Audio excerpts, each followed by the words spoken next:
cuma minta aja untuk yang nggak hadir tetap absen, tapi ya lihatlah videonya seperti apa. Oke ya, kita mulai aja. Assalamualaikum warahmatullahi wabarakatuh.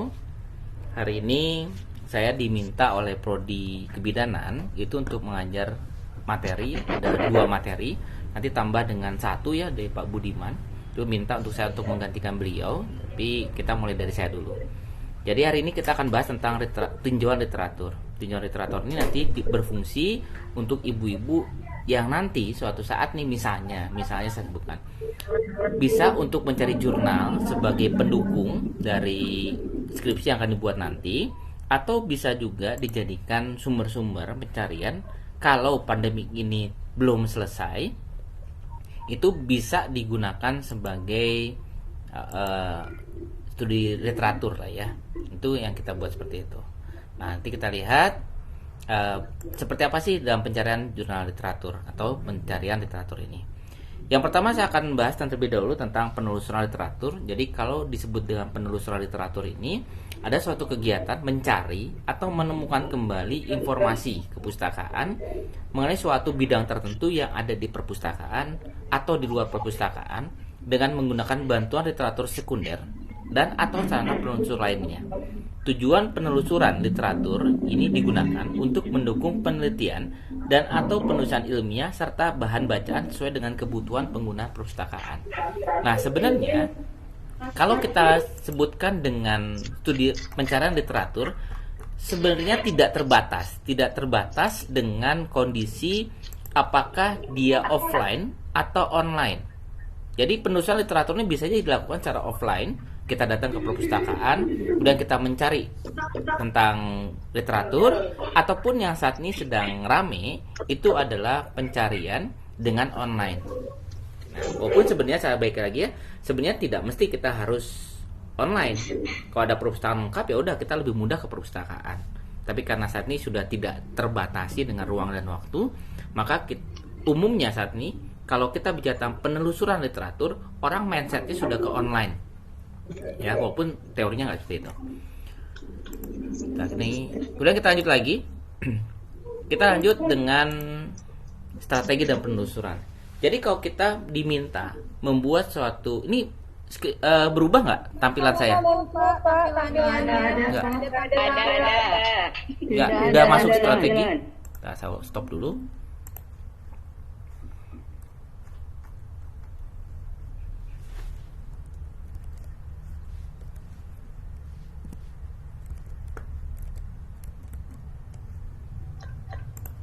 Ini bingung nggak ada hostnya ya Bu?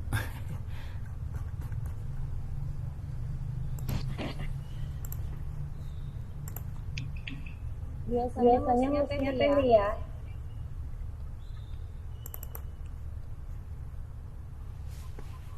Ya, sudah kelihatan ya Bu ya? Oke, kita ulang lagi. Jadi kalau kita baik lagi tadi saya sebutkan bahwa adanya tujuan literatur ini pada dasarnya itu tidak hanya harus online ya, tapi bisa saja offline. Tapi baik lagi tadi yang saya sebutkan bahwa mindset saat ini itu kadangkala kita berpikir bahwa penulisan literatur itu seolah-olah online. Padahal tidak hanya online. Kita pun bisa melakukan secara offline. Ya, tapi saya baik lagi bahwa mindset saat ini biasanya orang berpikir pencarian literatur itu adalah dengan cara online. Nah, oke, kita lanjut lagi. Tadi saya jelaskan sekilas. Nah, kita akan bicara tentang strategi. Kalau kita bicara tentang strategi dan penelusuran, baik itu nanti untuk skripsi kah, untuk membuat jurnal kah, untuk membuat artikel sekalipun, kita harus memiliki jurnal-jurnal atau kita memiliki bahan untuk dijadikan apa yang akan kita tuliskan. Nah, bahan ini kadangkala, saya sebutkan kadangkala ya, itu kadangkala setiap orang punya pemikiran yang berbeda-beda. Tidak ada masalah sebenarnya. Jadi kalau di luar negeri itu seorang profesor itu bicara sekalipun itu bisa jadi sumber literatur. Beda kalau di Indonesia. Di Indonesia kadang-kala siapa yang ngomong gitu, walaupun dia profesor itu nggak diaku. Saya pernah diminta untuk ngebantu suatu skripsi. Itu judulnya pengaruh lagu Rhoma Irama terhadap kepatuhan hukum di Indonesia. Yang dipakai literaturnya adalah lagu loh. Bukan lagi buku, bukan lagi jurnal, tapi yang dipakai lagu.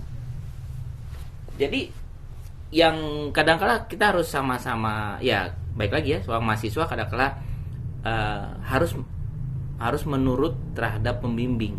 Ada pembimbing yang mau, ada yang pembimbing yang tidak mau. Itu dilemanya seorang mahasiswa. Tapi ya kita akan sebutkan, kita saja umumnya saja. Umumnya kalau kita mau mencari membuat suatu artikel, baik itu skripsi atau apapun itu, pastikan 80% itu harus berbentuk jurnal, sedangkan 20% dalam bentuk textbook. Minimal 80. Nanti saya nggak tahu Pak Ibu nanti diminta untuk membuat jurnal tuh harus ada seperti itu. Nah sekarang bagaimana kita mencari jurnal itu kita harus punya strategi. Strateginya ini sangat penting kita ketahui karena kalau kita online informasi sangat banyak, luas, beraneka ragam.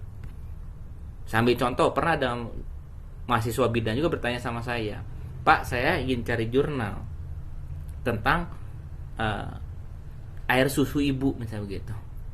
Dia nulis di jurnal air susu ibu. Kalau kita sebutkan air susu ibu, semua artikel yang ada isi airnya, ada tulisan airnya, semua artikel yang ada isi susunya, ya, kemudian ada ibunya, itu akan masuk semua. 3 kombinasi itu, berarti 2 pangkat 3, 8 sumber sukata yang hanya air saja, yang hanya susu saja, yang hanya ibu saja, yang ada air susunya saja, yang ada air ibu saja dan sebagainya, itu akan masuk. Sehingga jumlahnya sangat-sangat banyak. Jadi kita harus tahu bagaimana caranya supaya saya hanya fokus saja ke air susu ibu. Jangan tiba-tiba ada artikel tulisannya susu sapi. Itu akan muncul tuh kalau kita tidak mengetahui strategi dalam penelusuran. Ya, itu yang pertama. Jadi informasi sangat banyak sehingga kita harus tahu strateginya apa supaya kita dapat mengerucutkan apa yang nanti disampaikan. Kemudian digunakan agar memperoleh informasi yang relevan. Jadi tadi saya sebutkan, saya ingin cari air susu ibu nih. Jangan sampai muncul informasi tentang air susu sapi gitu. Tetap dalam jurnal atau dalam pencarian itu akan muncul tuh susu sapi tadi itu. Tapi kan tidak relevan. Nah, itulah kenapa kita butuh strategi agar informasi yang kita dapatkan nanti benar-benar relevan sesuai dengan apa yang kita harapkan, sesuai dengan apa judulnya. Kemudian juga menghemat waktu pencarian dan juga untuk mempermudah kita mencari jurnal tadi. Yaitu ada strateginya. Kemudian tujuannya. Tujuan kalau kita melakukan penelusuran informasi dengan baik, maka tujuannya ada berapa. Yang pertama adalah menghindari duplikasi dan plagiasi dalam penulisan ilmiah. Banyak sekali penulis-penulis atau mahasiswa ya, jangan mahasiswa di dosen sekalipun lah. Kalau kita tidak melakukan penelusuran informasi dengan baik, yang ada judul kita seolah-olah baru itu judul yang kita buat. Padahal bisa saja judul itu sudah ada yang punya. Oke, judul beda, tapi ternyata isinya sama, tujuannya sama, manfaatnya sama. Itu pun bisa terjadi. Makanya dengan penelusuran informasi ini kita berharap duplikasi atau plagiasi dalam penulisan ilmiah tidak terjadi. Kemudian kita bisa menemukan informasi atau literatur yang sesuai dengan perkembangan, sesuai dengan tren keilmuannya apa. Kalau hari saat ini misalnya kita bicara tentang multidisiplin ilmu, maka kita bisa cari sesuai dengan perkembangan zaman. Kemudian menemukan ide baru dalam penulisan penelitian, kemudian menentukan desain riset dan metode penelitian yang tepat seperti apa. Karena makin sini metode makin berbeda-beda nih. Ya, itu yang harus kita pikirkan bahwa metode tidak selamanya sama. Kalau dulu misalnya nih, dulu kalau ibu hamil itu ingin ngecek HB dari seorang pasien itu pakai metode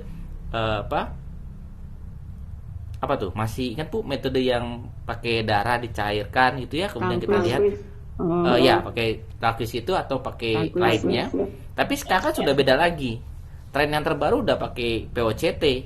Kita tinggal ambil darah dari perifer, kita cek udah selesai. Tingkat sensitivitasnya bagus, akurat, kemudian cepat. Itu kan bisa kita lakukan berdasarkan metode penelitian atau metode riset atau pengumpulan data. Itu yang kita lakukan. Kenapa kita harus bisa melakukan penelusuran informasi.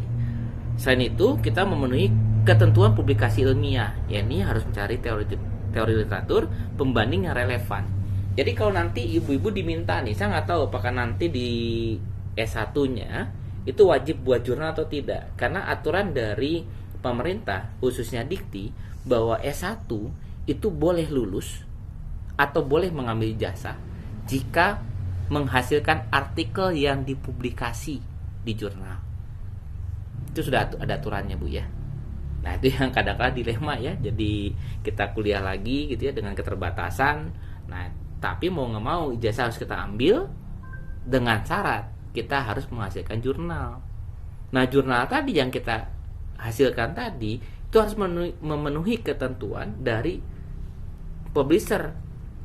Apakah dia relevan, apakah dia ada bandingan yang benar dan sebagainya, itu pun harus kita lakukan. Itulah kenapa teknik atau strategi penelusuran informasi harus benar-benar dilakukan, ya, untuk memastikan bahwa apa yang kita nanti hasilkan itu benar-benar baik.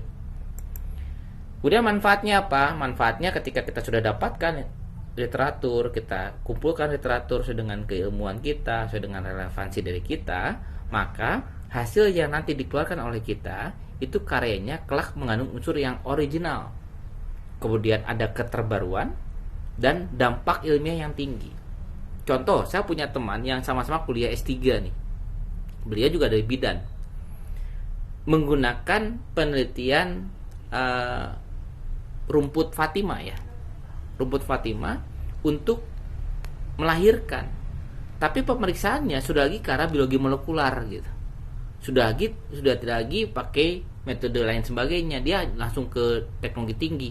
Dia menggunakan biologi molekular. Nah, itulah yang disebut dengan keterbaruan, kemudian original, dan ada dampak ilmiah yang tinggi. Apakah dengan rumput Fatima nanti ada dampak ke depan atau tidak? Itu dilihat dari biologi molekular. Itu teman saya S3. Oke ya. Kemudian nanti ada juga tidak ada unsur plagiarisme dalam kata karya tulisnya. Jadi kalau ibu-ibu menghasilkan skripsi itu di Fitcast ini nanti akan ada satu bidang atau satu lembaga yang akan menguji plagiarisme ibu berapa persen. Kalau misalnya di atas 30% biasanya ditolak atau biasanya sudah diperbaiki. Bahkan ada yang meminta sampai dengan 20% yang diperbolehkan plagiarisme. Kalau lebih dari 20%, maka skripsinya tidak akan diterima. Nah, itu saya akan tanya ke masing-masing pembimbing berapa sih plagiarisme yang diperkenankan. Oke, kemudian kita lanjut lagi. Nah, sumber informasi ilmiah ini bisa macam-macam. Tadi saya sebutkan ada orang, ada organisasi, ada perpustakaan atau penyedia jasa. Misalnya, udahlah saya nyawa siapa nih, ya, misalnya Pak Badan Statistik ya, tolong dong cari ibu hamil yang banyak dengan kategori ini. Itu di penyedia jasa biasanya melayani itu, ya. Tapi baik lagi nih, kadang-kadang suka terlalu berlebihan ya. Biayanya sekian dan sebagainya, karena ada beberapa orang yang juga datang ke lembaga penyedia jasa itu meminta tolong dicarikan data atau tolong dicarikan informasi ilmiah. Boleh-boleh saja, sah-sah saja, asalkan dalam proses penulisannya ibu harus tahu, proses revisinya ibu harus tahu, ya, seperti ibu punya asisten lah. Nah, itu sah-sah saja ya. Kemudian kita bagi ke perpustakaan ini bisa primer, bisa sekunder, bisa tersier. Kalau primer itu artikel, majalah, laporan penelitian, tesis, disertasi, kemudian standar baku, pemeriksaan, paten itu bisa dijadikan sebagai data atau sumber informasi yang primer.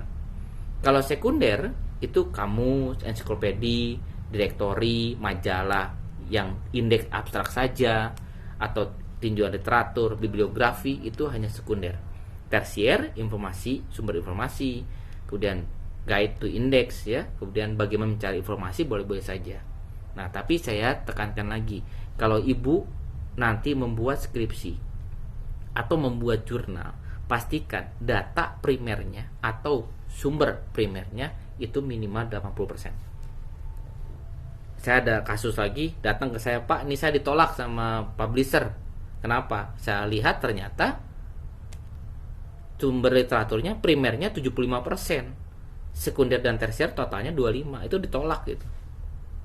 Ya, kita tinggal tambah aja, tinggal tambah primer sehingga totalnya menjadi 80%. Ya, itu sumber-sumber informasi. Kemudian kita lanjut lagi dengan penelusuran literatur. Penelusuran literatur, aspek dalam memilih sumber literatur yang kredibel dan mutakhir, kita harus tahu. Yang pertama adalah relevansi judul literatur. Sama nggak sih? Gitu. Kemudian keterbaruan data literatur, up to date. Biasanya dosen meminta itu 10 tahun ke belakang. Kemudian sumber informasi literatur yang akan dijadikan bahan tulisan penelitian itu benar-benar harus baik. Ya, jadi saya balik lagi tadi saya sebutkan proporsinya 80% referensi primer dan selebihnya baik itu sekunder ataupun tersier itu bisa 20. Kemudian kita lanjut lagi, identifikasi, publikasi atau penelusuran referensi. Nah, sekarang kita lihat kalau kita membuat atau searching di Google, di Yahoo, di Bing atau apapun itu di search engine-nya, kadang-kala kita bisa menemukan artikel, tapi artikel itu kadang-kala kok mirip atau kok ditolak sama pembimbing, kok ditolak sama si A, si B. Karena ada beberapa jurnal yang ketika kita identifikasi itu tidak layak, padahal publish, padahal bisa dilihat di internet. Makanya hati-hati ya, banyak saat ini informasi-informasi hoax itu karena kita tidak mampu mengidentifikasi suatu informasi dengan baik. Apakah itu benar, apakah itu salah. Nah, itu yang harus kita perhatikan ya. Oke, kita lanjut lagi. Langkah-langkah penelusuran yang kita bisa lakukan. Yang pertama, kita tentukan topik yang kita cari. Saya pikir ibu-ibu sudah punya judulnya. Silakan kita tinggal targetkan saja. Oh, topiknya apa gitu. Kemudian kita cari kata kuncinya. Kata kunci dari apa yang jadi artikel kita itu harus kita tahu. Misalnya gini. Pengaruh ekstrak atau pengaruh jus kurma terhadap peningkatan kadar air susu ibu. Maka kata kuncinya adalah jus kurma, itu harus disatukan dalam satu frase. Yang kedua adalah air susu ibu, harus dijadikan satu kata kunci. Ya, hati-hati kadang-kadang ada yang bicara bahwa kata kunci itu atau keyword itu harus satu kata. Tidak selamanya begitu. Ada kadangkala keyword atau kata kunci itu adalah beberapa kata yang dianggap menjadi satu frase. Karena tidak bisa dipisah-pisahkan. Air susu ibu itu 3 kata, tapi menjadi satu frase. Makanya kata kuncinya dianggap sebagai satu frase. Ya, jadi kita harus tahu tuh kata kuncinya. Kemudian menentukan batasan penelusuran. Batasannya apa? Metodenya bagaimana? Sampelnya bagaimana? Tahunnya berapa dan sebagainya? Kita harus batasi. Kemudian penggunaan hasilnya seperti apa? Kemudian rentang waktu yang diinginkan tadi juga masuk dalam batasan. Cakupan geografisnya. Nah, hati-hati dengan ibu-ibu bidan di sini kadang-kala, mohon maaf ya saya sebutkan, jurnal kita ngambil jurnal di luar negeri. Wah, ini bagus jurnalnya. Tapi ternyata geografis dari isi di jurnal itu tidak sesuai dengan geografis yang ada di kita. Itu yang harus kita perhatikan. Misalnya pengaruh suku daerah ya terhadap pola ibu hamil misalnya gitu. Kita dapat jurnal di Afrika nih, bagus jurnalnya. Nah, itu nggak bisa dipakai sebenarnya karena geografis di sana, pola adat di sana itu tidak bisa kita samakan. Ya, jadi kita harus tahu cakupan geografis itu berpengaruh di mana. Kemudian jenis dokumen, apakah Word, PDF dan sebagainya, kita harus tahu. Memilih sarana penelusuran, apakah dia layak atau tidak. Kemudian kita catat nih hasil penelusuran seperti apa. Itu langkah-langkahnya, ya. Oke, kita lanjut lagi. Ada beberapa yang dikategorikan atau topnya untuk kita membuat atau mencari jurnal atau mencari literatur yang tadi kita sebutkan langkah-langkahnya. Itu database, itu ada Scopus, ada WOC, ada PubMed, ada ERIC, ada IEEE, ScienceDirect, DOAJ, DSTOR dan sebagainya. Ini adalah database. Jadi yang disebut dengan database adalah suatu sistem, suatu kumpulan dari jurnal-jurnal yang sudah dikelola oleh dia sebagai pengelola database. Dan kadangkala itulah yang nanti diakui. Oh, dia sudah terindeks sama Scopus, berarti data dia udah masuk ke dalam database ke Scopus ataupun WOC gitu ya, dan sebagainya. Itu adalah indeks. Jadi bisa saja satu jurnal itu bisa terindeks oleh beberapa database, itu bisa saja seperti itu. Yang paling umum adalah Google Scholar, karena saya tekankan bahwa yang paling rendah untuk saat ini ya sebenarnya ya, kalau saya baca nggak tahu udah tahun 2021 seperti apa. Yang rendah itu adalah Google Scholar, karena gampang sekali kita mengindeks jurnal ke dalam Google Scholar. Sangat-sangat gampang. Ibu cuma butuh email, kemudian daftarkan artikelnya dengan memasukkan metadata, selesai. Google Scholar selesai itu.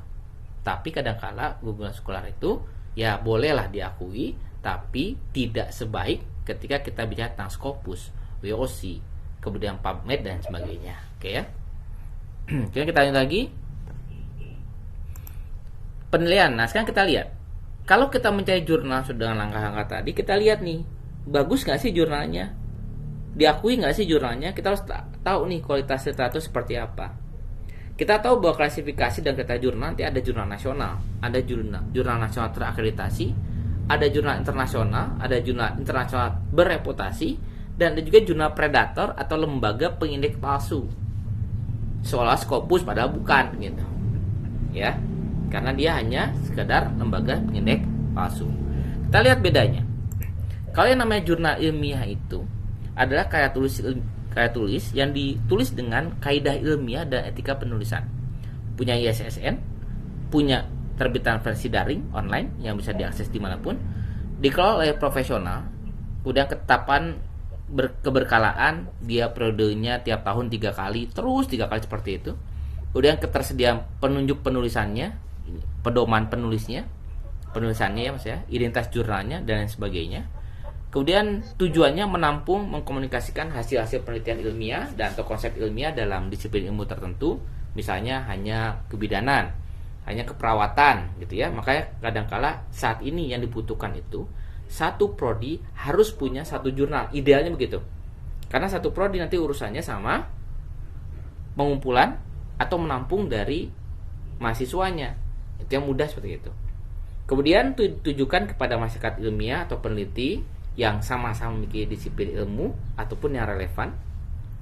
Diterbitkan oleh penerbit, ada badan ilmiah, bisa diterbitkan oleh penerbit yang bebas, yang penting dia punya badan hukum ya, seperti CV, PT itu bisa saja. Kemudian badan ilmiah atau organisasi profesi atau perguruan tinggi dengan unit-unitnya, seperti prodi bidan misalnya, prodi keperawatan, bisa saja jurnal nasional dikeluarkan oleh mereka. Kemudian bahasa yang digunakan adalah bahasa Indonesia dan atau bahasa Inggris dengan abstrak dalam bahasa Indonesia. Nah, jadi bisa saja bahasa Indonesianya abstrak itu bahasa Indonesia, bahasa Inggris, isinya bahasa Inggris semua. Nah, itu termasuk dalam jurnal nasional. Kemudian memuat katus ilmiah dari penulis yang berasal dari sedikitnya 2 institusi yang berbeda. Jadi harus kita lihat nih, apakah jurnal tersebut itu minimal itu dari 2 institusi yang berbeda enggak? Karena kalau dia tidak berbeda nih, ya itu nggak akan dianggap biasanya. Biasanya jurnalnya jurnal biasa, bukan skala nasional, tapi disebut dengan jurnal lokal gitu. Walaupun bisa diakses dimanapun. Makanya kita harus melihat si jurnal tadi. Kalau kita ngedownload nih dari jurnal A misalnya begitu, lihat tuh penulis artikel 1, 2, 3 itu dari kampus yang berbeda nggak sih? Kalau di kampus yang sama, saran saya tidak usah dipakai. Ya. Kemudian mempunyai dewan editor atau editor yang terdiri dari para ahli dan bidangnya dan berasal dari sedikitnya 2 institusi yang berbeda. Editor pun sama. Kita lihat editornya orang dalam semua nggak sih gitu. Nah, itu kita harus perhatikan, dan kalau semua sudah memenuhi kaidah ini, maka itulah yang disebut dengan jurnal nasional. Ya. Kemudian kita lanjut lagi dengan jurnal nasional terakreditasi. Nah, jurnal nasional terakreditasi adalah terbitan berkala ilmiah yang memenuhi kriteria sebagai jurnal nasional dan sudah terakreditasi dari Dikti atau LIPI dengan masa berlaku akreditasi tersebut berapa tahun ya. Nah, biasanya kita mengenal ada yang namanya Sinta 1 sampai dengan Sinta 6. Nanti kita bahas lagi ke arah peringkat ya. Kemudian jurnal internasional sama, karya ilmiah ditulis dengan kaidah ilmiah dan etika penulis keilmuan, ada ISSN, tapi ditulis dengan bahasa resmi PBB, bisa Inggris, bisa Prancis, Arab, Rusia, Tiongkok. Kemudian juga milih online, dikelola secara profesional, ada dewan editor yang minimal berasal dari 4 negara, ya. Nah, itu kita harus tahu tuh. Nah, kemudian artikel ilmiah yang diterbitkan dalam satu terbitan ditulis oleh penulis dari berbagai negara. Dan terakhir adalah memuat kaetus ilmiah dari penulis yang berasal dari berbagai negara dalam setiap terbitannya. Catatan nih, Jurnal Ilmiah Nasional Terakreditasi B dari Kemenristek Dikti ya. Dan diterbitkan dalam salah satu bahasa PBB, bisa Inggris, Prancis, Arab, Rusia, Tiongkok, dan terindik oleh DOAJ dengan indikator green tick ada centang hijaunya, maka dianggap jurnal itu adalah jurnal internasional. Ya, tapi syaratnya apa? Terakreditasi minimal B dan ditulis dengan bahasa PBB dan juga terindik oleh DOAJ ya. Oke, kemudian kita lanjut lagi. Jurnal internasional bereputasi ini adalah terbitan berkala ilmiah yang memenuhi kriteria jurnal internasional pada butir 3 dengan kriteria tambahan terindeks oleh Pangkalan Data Internasional Bereputasi. Halo ya. Mohon maaf, Ibu Chandra sama Ibu Kokom bisa dimatikan mic-nya dulu. Halo Bu Chandra. Ya, oke ya. Terima kasih Bu. Kita lanjut lagi ya. Jurnal internasional bereputasi ini adalah terbitan berkala ilmiah yang memenuhi kriteria jurnal internasional pada butir 3 dengan kriteria tambahan terindeks oleh Pangkalan Data Internasional. Ya, jadi sama dan internasional tadi, jurnal internasional, namun ditambah dia terindeks oleh Pangkalan Data Internasional yang bereputasi Scopus atau Web of Science dan memiliki impact factor dari ISI Web of Science, ini Thomson ya, atau Skimago, atau memiliki faktor dampak atau SCR dari Skimago Journal, dan country rank-nya minimal Q3. Jadi ada Q1, Q2, Q3, Q4. Kalau sudah masuk ke dalam Q3 minimal, maka dia masuk ke dalam jurnal internasional bereputasi. Pak, saya punya jurnal internasional tapi masuk ke Q4 misalnya gitu. Nah, itu belum dikatakan bereputasi. Kalau sudah bereputasi, itu minimal ada Q3. Tapi makin tinggi Q-nya, makin susah masuknya. Makin tinggi Q-nya, bisa saja makin mahal. Ya, saya saat ini mencoba untuk masuk ke Q1, biaya publikasinya 35 juta. Masuk ke Q1. Itu udah setahun gak keluar-keluar. Tapi sudah revisi sudah aman. Tinggal suruh bayar dan revisi sedikit itu adalah 35 juta. Ya, itu masuk Q1. Oke, kemudian kita lanjut lagi. Ada jurnal predator atau lembaga pengindeks palsu. Nah, hati-hati. Mohon maaf, kadangkala nanti kalau ibu-ibu diminta untuk membuat jurnal itu kadangkala yang penting masuk deh. Yang penting terpublish dengan mana? Dengan internet nih, bisa diakses di internet. Bahasa Inggris kelihatan. Tapi hati-hati. Kalau ternyata jurnal yang kita masukkan itu masuk dalam jurnal predator, kadangkala tidak diakui. Kalau tidak, bukan kadangkala, pasti tidak diakui. Ketika tidak diakui, bisa nggak kita ambil ijazah? Nggak bisa. Dianggap nggak masuk jurnal itu, karena sudah masuk ke dalam jurnal predator.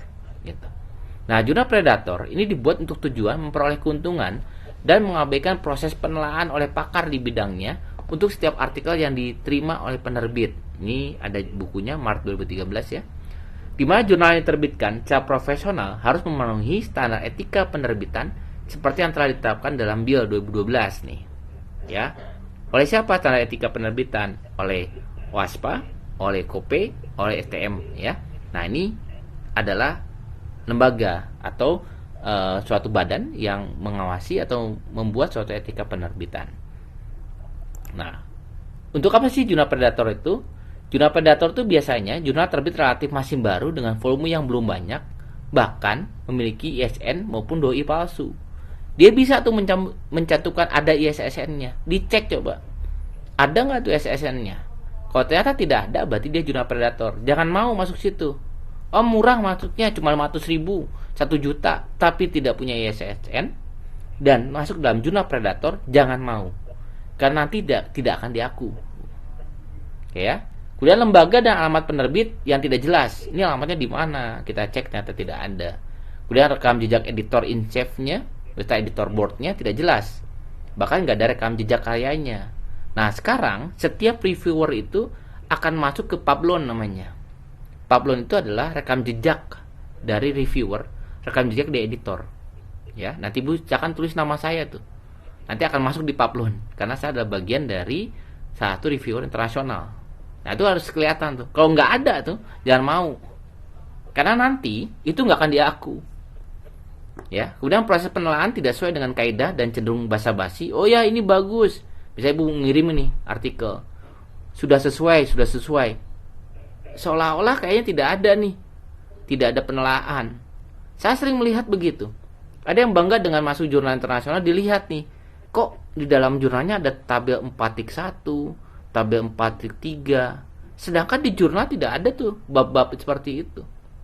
Nah, itu udah kelihatan tuh, wah ini udah pasti masuk ke jurnal predator. Karena kalau misalnya jurnalnya nggak predator nih, dicek tuh, judul tabel aja dicek, betul nggak dia kodenya, betul nggak dia nomornya. Nah, itu yang kadang-kala saya melihat, wah ini mah udah jurnal predator gitu ya. Nah, itu hati-hati ya, karena seolah-olah seperti ditelaah padahal tidak. Kemudian kadang-kala minta bayaran mahal. Nih, minta bayar dulu 2 juta gitu. Nanti cara publish. Nah, itu biasanya juga bagian dari predator. Walaupun saat ini biasanya nih ya, saya masuk ke jurnal Perawat Indonesia, itu biayanya 1 juta tuh. Itu masuk ke dalam Sinta 1. Nah, itu 1 juta tuh masuknya. Diminta. Ini udah selesai, udah siap publish, dimintai biayanya. Selama kita tahu tuh jurnalnya baik, jelas, nggak masalah bayar. Tapi kalau kita tidak tahu jelas si jurnalnya, jangan mau ya. Oke, kemudian menerbitkan tulisan yang sudah diterbitkan tempat lain, duplikasi nih. Kita lihat kok judulnya sama ya di tempat lain nih gitu. Nah, itu nggak boleh. Itu disebut dengan jurnal predator. Kemudian memuat isi yang sebagian besar dikategorikan plagiat. Tidak ada tuh cek plagiatnya. Buka di dalam jurnalnya, ada nggak sih uji plagiat di situ? Kalau tidak ada, kemungkinan besar itu adalah jurnal predator. Ya. Kemudian kita lanjut lagi, akreditasi dan peringkat jurnal. Jadi kalau kita sebutkan apa sih yang disebut dengan peringkat jurnal dan sebagainya, kita lihat contoh nih, publishernya, penerbitnya adalah Elsevier, itu luar negeri, penerbitnya jurnal Indonesia nih, apapun itu. Kemudian database-nya yang dapat mengindeksnya itu Science Direct. Sedangkan kalau untuk yang di Indonesia itu kadang-kadang diindeks oleh Indonesia Scientific Journal Database atau Indonesia Publication Index (IPI) yang pusatnya di LIPI itu, Lembaga Ilmu Pengetahuan. Ya. Kemudian ada sistem kebijakan seleksi jurnal. Dilihat nih, jurnal tersebut bagus atau tidak. Gimana kita ngeceknya? Ngeceknya di CSAB untuk jurnal internasional. Kalau di Indonesia, kita cek dia masuk Arjuna atau tidak. Nah, itu kita bisa lihat nih, dia bagus nggak sih jurnalnya, seleksinya bagus nggak sih? Gitu. Nanti kita melihat kinerjanya itu di Scopus. Jadi di luar negeri itu ada namanya Scopus, ada namanya Skimago, ada namanya Skival. Kalau Scopus kita melihat adalah kinerja risetnya. Oh bagus ini, masuk Q1, Q2, Q3. Kemudian ke Skimago juga kita cek, oh ternyata betul dia masuk ke Q1, Q2, Q3. Nah itu adalah prosesnya. Kalau di Indonesia dia Arjuna langsung ke Sinta. Oh bagus nih, dicek jurnalnya, terbitannya sudah standar tiap bulan atau tiap tahun 3 kali setiap terbit itu adalah 6 atau 5, itu nggak boleh lebih dari selisihnya nggak boleh 2 ya. Kadang-kadang 1 tuh 5, 6, 5, 6, 7. Nah itu bisa saja seperti itu. Nah dicek oleh Arjuna dan dia masuk dalam Sinta. Indonesia mengenal ada 6, Sinta 1, Sinta 2, Sinta 3, Sinta 4, Sinta 5, dan Sinta 6.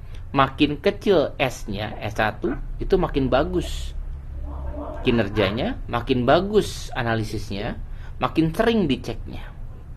Nah kalau makin jauh S6 nih, Sinta 6 itu biasanya dibilang bagus ya enggak, dibilang jelek juga tidak gitu ya. Tapi setidaknya dia sudah terakreditasi setidaknya daripada tidak sama sekali gitu. Ya. Nah, kalau masuk ke Sinta 6 biasanya gratis tuh. Biasanya gratis, kemudian cepat publishnya. Nah, itu biasanya kejar seperti itu. Tapi saya nggak tahu aturan di Fitkas ini ketika mahasiswa membuat jurnal itu minimal Sinta berapa saya nggak tahu. Ya. Nanti kita harus cek ya. Oke, kita lanjut lagi penulisan literatur review. Nah, nanti kalau suatu saat nih saya sih menyarankan kalau bisa penelitian langsung ya. Tapi kalaupun tidak, karena kondisi pandemi, kadang-kadang ada diminta untuk membuat literatur review. Nah ini yang repot nih. Literatur review kadang sering repot. Repotnya apa? Kita cari jurnalnya susah. Udah gitu bahasa Inggris. Ya, mahasiswa kan gitu ngeluhnya ya. Pak, nggak ada apa bahasa Indonesia jurnal. Ya kalau sering penelitian orang Indonesia nggak masalah sih. Tapi kalau jarang gimana? Misalnya pengaruh fisika gitu ya terhadap proses melahirkan gitu. Itu susah tuh nyari jurnalnya tuh.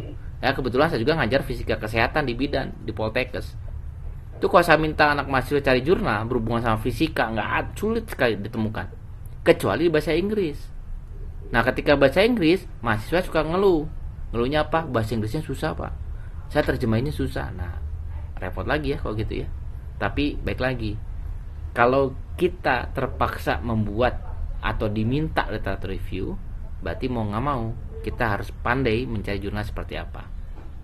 Nah sekarang kita lihat sebenarnya kalau kita bicara tentang literatur review, ada yang namanya systematic review.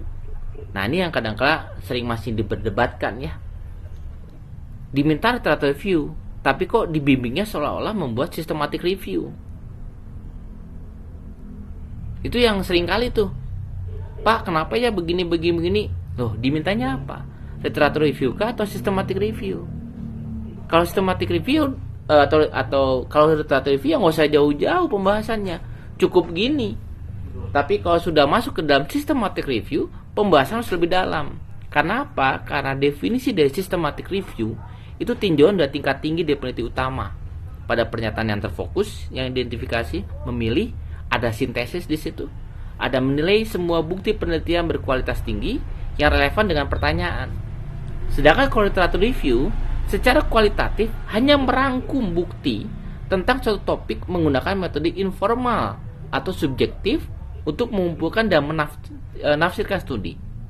Jadi bedanya apa? Kalau systematic review minimal ada yang namanya compare, contrast, synthesize. Ada yang membandingkan, melihat perbedaan, melihat kesamaan, ada yang mensintesis dan menganalisis. Tapi kalau literatur review dia hanya bicara tentang merangkum, mengumpulkan bukti-bukti bahwa kalau ibu hamil misalnya begitu akan terjadi perubahan HB, berat badan meningkat dan sebagainya. Udah nggak usah dijelaskan. Itulah membedakan antara sistematik dengan literatur review. Kemudian sasarannya kalau systematic review itu menjawab pertanyaan klinis terfokus. Jadi kita lihat fokusnya di mana tuh? Kenapa sih ibu hamil HB-nya rendah di semester sekian? Kita jawab pertanyaan tersebut. Tapi kalau literatur review kita hanya nyebutkan sekian persen dari ibu yang hamil itu HB-nya rendah, selesai. Kalau systematic review, kenapa HB itu rendah? Nah itu bedanya. Contoh ya, untuk apa sih sasarannya tidak hanya menjawab pertanyaan klinis, tapi juga untuk menghilangkan bias. Kemudian pertanyaannya yang berbedanya, pertanyaan klinis yang jelas dan dapat dijawab, itu kita lihat nih, oh ternyata pertanyaannya adalah kenapa sih HB pada ibu hamil itu turun. Nah, jawaban itu akan dimunculkan dalam suatu artikel yang disebut dengan systematic review. Ya, kalau pertanyaannya adalah berapa banyak atau berapa persen sih ibu hamil yang HB-nya rendah. Nah, kalau itu masuknya dalam literatur review. Karena hanya berupa topik umum atau pertanyaan. Ya.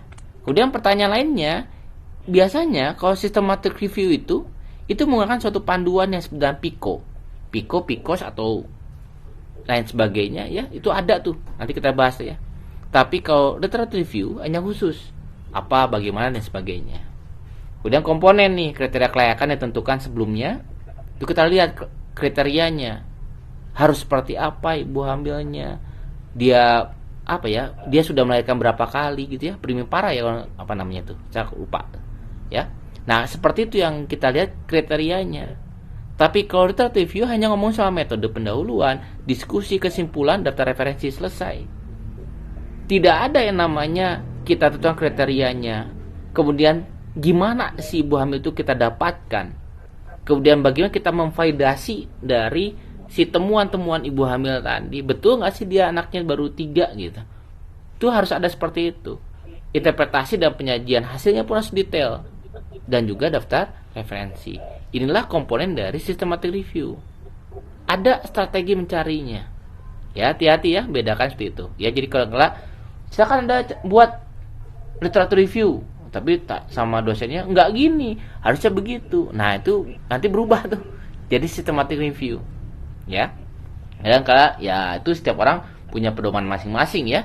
Tapi saya lakukan ini sesuai dengan pedoman yang saya buat nih, yang saya baca ya.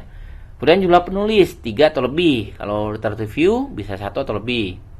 Lini masanya dari bulan ke tahun untuk perjalanannya, rata-rata 18 bulan perjalanan si datanya ya. Tapi kalau literatur review ini berminggu-minggu hingga berbulan-bulan tanpa batas tuh. Syaratnya apa? Pengetahuan menyeluruh tentang topik kita bahas. Kemudian lakukan pencarian dari semua database yang relevan. Sumber data analisis statistik untuk meta-analisis. Kita cek tuh datanya, kita lakukan proses analisis, ya, tuh statistiknya meta-analisis, maka dia berubah menjadi systematic review. Tapi kalau hanya syaratnya memahami topik, kemudian mencari 1 atau lebih dari database, apakah dari Scopus kah, PubMed kah, ya, 1 misalnya 1 aja cukup, atau Google Scholar deh, dari Google Scholar 1 saja, maka dia masuk ke dalam literatur review. Nah, kalau nilainya kita nilai, maka systematic review itu menghubungkan praktisi dengan bukti yang berkualitas tinggi dan juga mendukung praktik berbasis bukti. Tapi kalau literature review itu hanya memberikan ringkasan tentang topiknya. Itu bedanya. Makanya kenapa systematic review kalau dinilai itu lebih tinggi nilainya dibanding dengan literature review. Nah, contohnya begini. Kalau literature review itu misalnya jurnal 1 itu A menjadi B, jurnal 2 B menjadi C, maka kesimpulannya adalah A menjadi C. Kalau systematic review, jurnal 1A menjadi B, jurnal 2B menjadi C, kesimpulannya kenapa A itu bisa jadi C? Gitu. Ada analisnya di sana, ada compare-nya antara B si jurnal A dengan B di jurnal B di jurnal 1 dengan B di jurnal 2. Ada analisnya, ada compare-nya, ada kontrasnya, ada synthesize-nya. Itulah yang membedakan antara systematic review sama literature review. Ya, itu yang membedakan. Oke, kemudian kita lanjut lagi nih. Kalau systematic review, kadang-kala kita punya pedoman. Ada Pico, ada Picos, ada Spanner. Nah, ini yang kadang-kala kalau di Unjani ya, saya semua Fitcast ini, kadang-kala hanya pakai Picos, tapi ditambah dengan T tuh. Picos dalam kurung T, T-nya time. Nah, kalau kita sudah mulai menggunakan Pico, Picos atau Spider, maka yang kita buat itu sebenarnya bukan lagi literature review, tapi yang kita buat adalah systematic review. Ya, jadi populasinya kalau di Spider tuh sampel, bukan P-nya. Ya, Picos populasi yang berubah jadi sampel. Kemudian intervensinya apa? Tapi kalau di Spider adalah fenomena dari keinginan kita untuk melihat seperti apa. Kemudian data yang dikumpulkan dan analisanya itu kalau Pico ini adalah comparison, dibandingkan. Yang Picos juga sama. Kalau Spider desain, apa desain penelitian dari si A, si B, si C itu kita lihat. Kemudian kalau Pico ini experience, persepsinya sebagai outcome, tujuan akhirnya apa, ya, hasil akhirnya apa, data akhirnya apa, itu sebenarnya outcome. Tapi kalau Spider yang kita ada evaluation, dievaluasi tuh, didetailkan, dijabarkan. Nah, kalau metodenya, kalau kualitatif ataupun kuantitatif, itu kalau di Pico itu tidak digunakan. Tapi kalau di Picos itu berarti tipe studinya. Kalau di Spider research type, tipe penelitiannya apa? Apakah dia pra-eksperimen atau true eksperimen atau quasi eksperimen? Itu sebenarnya Spider, ya. Oke, kita lanjut lagi contoh pencarian jurnal. Kita akan coba untuk memberikan contoh mencari jurnal seperti apa, ya. Kita akan tutup dulu share screen-nya. Kita akan share contoh mencari jurnal. Saya ambil contoh di sini. Saya akan tunjukkan salah satu aja. Oke, tunggu sebentar.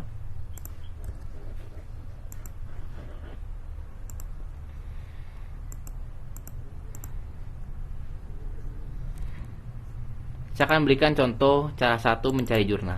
Nah, ini saya akan buka satu database. Udah kelihatan? Ini ada yang nge-share kayaknya nih. Jadi screen share saya nggak bisa. Ya, ntar dulu. Ini, ntar saya ada kayaknya nih ada yang masalah dengan ada yang ngeklik share screen nih di partisipan. Jadi saya ke post terus nih. Ntar saya lihat dulu ya.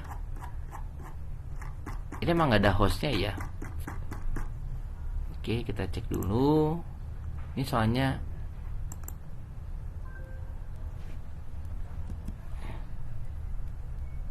masih belum kelihatan ya? Belum ada apa-apa. Kalau ini udah kelihatan? Belum. Oke, terus ntar ya. 1. Jadi 355 ya. Jadi bedakan antara kita mencari ke jurnal ya, mencari jurnal dengan menggunakan search engine Google, Yahoo, Bing, itu dia akan masuk walaupun dia bukan jurnal, artikel dalam koran atau apapun dia tetap masuk. Tapi kalau kita menggunakan langsung database, maka jumlahnya itu akan sangat-sangat jauh karena dia udah spesifik ke database penelitian. Ya, ini udah beda nih jauhnya. Udah beda jauh nih 355 sama yang 5. Kenapa pakai kutip depan belakang? Karena memastikan bahwa jus kurma ini menjadi satu kata. Karena nanti kalau nggak pakai kutip, maka yang ada kata jus aja dia muncul, yang ada kurma saja muncul, yang ada tulisan jus kurma mau dia bersatu berdampingan jus kurmanya atau terpisah, misalnya jus merupakan bagian dari apa, dimana dapat dibuat oleh kurma dan sebagainya, itu terpisah, tulisan jus sama kurmanya terpisah, itu masuk kalau kita tidak menggunakan kutip ya. Makanya pastikan kita menggunakan kutip. Nah, kemudian bagaimana kalau kita cek di PubMed atau database yang internasional? Sama, tekniknya sama. Bedanya apa? Kita nggak bisa pakai bahasa Indonesia karena database-nya itu bahasa Inggris. Kecuali kalau jurnal tersebut sudah masuk ke dalam, sudah terindeks oleh Scopus, WOS dan sebagainya. Ya, ini nggak ada nih hubungannya. Karena apa? Database-nya itu biasanya pakai bahasa Inggris. Ya, itu yang ambil contoh. Terus gimana dong kalau kita mau pakai bahasa Inggris? Ya udah, kita cari nih. Misalnya web free ya, gitu ya. Terus apa?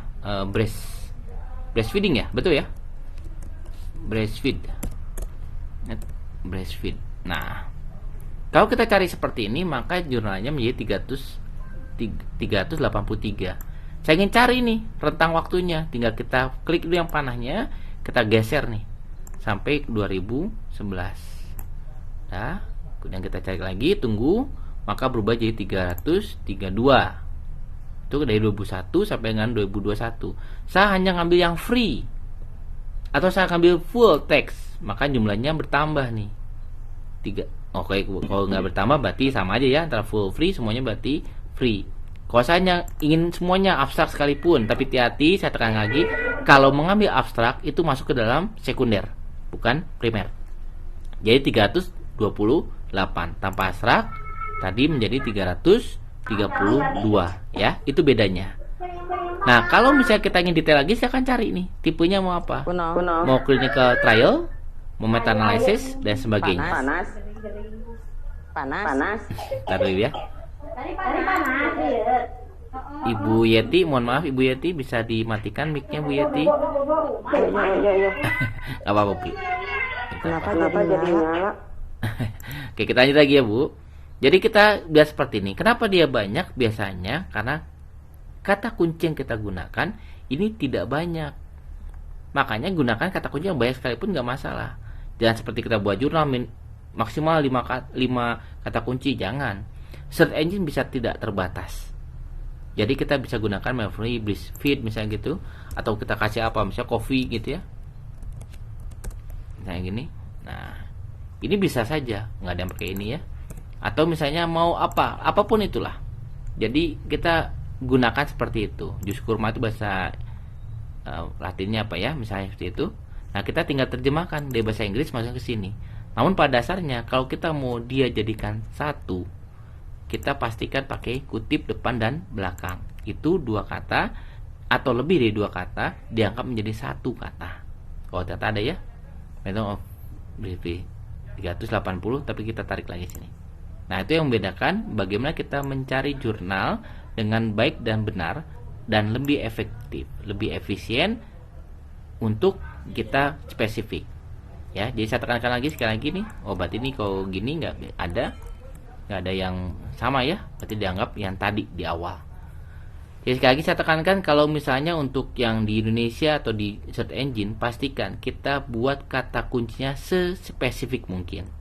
Berapa jumlahnya tidak terbatas. Makin banyak makin lebih spesifik, makin mengerucut jumlahnya. Dan kalau misalnya kita ingin membuat 3 kata, 2 kata, 3 kata dan sebagainya menjadi satu kesatuan yang utuh, maka awal kata dengan akhir kata ditutup dengan 2 kutip. Nanti 2 atau 3 kata itu akan berubah menjadi satu kata, seolah-olah ya menjadi satu kata. Ya. Ada lagi. Oke, sampai sini ada yang mau bertanya dulu, Ibu?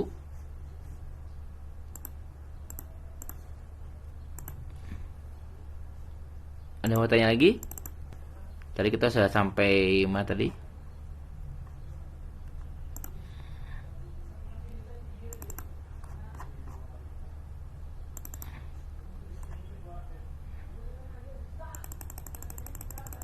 Tadi kita udah sampai ke pencarian ya. Udah sampai sini. Oke, berarti materi kita udah selesai. Ya, jadi pastikan dalam suatu pencarian jurnal internasional atau jurnal nasional atau referensi apapun itu, kita pastikan angka-angka tadi, kita pastikan tujuannya. Kita buat kata kunci spesifik mungkin.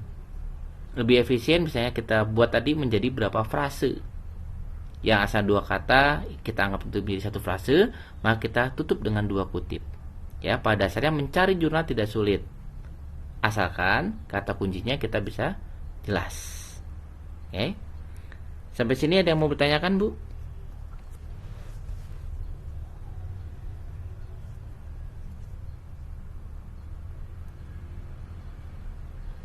Oke, ada yang mau bertanyakan?